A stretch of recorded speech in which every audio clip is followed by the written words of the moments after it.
this tutorial, I will guide you on how to make your Twitter account private.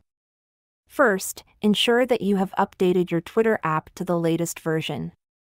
You can head over to your device's App Store, type in Twitter, and update the app to the latest version. Once you have updated, open the app and log into your account. From the top left-hand side of the home interface, you will see your Twitter profile photo.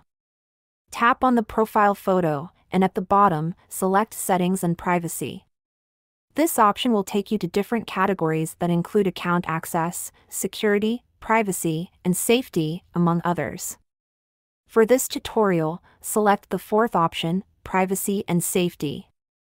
Under Privacy and Safety, you will see the option Audience and Tagging. Tap on it, and at the top, you will find a button that says Protect Your Tweets. This option allows only your current followers and people you approve in the future to see your tweets. Tap the check button to turn it on, and all your tweets will be protected.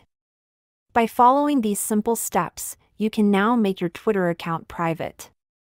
If you found this tutorial helpful, please leave a like and subscribe to the channel. If you have any questions or doubts, feel free to leave them in the comment section. Thank you for watching, and we hope to see you soon in our next video.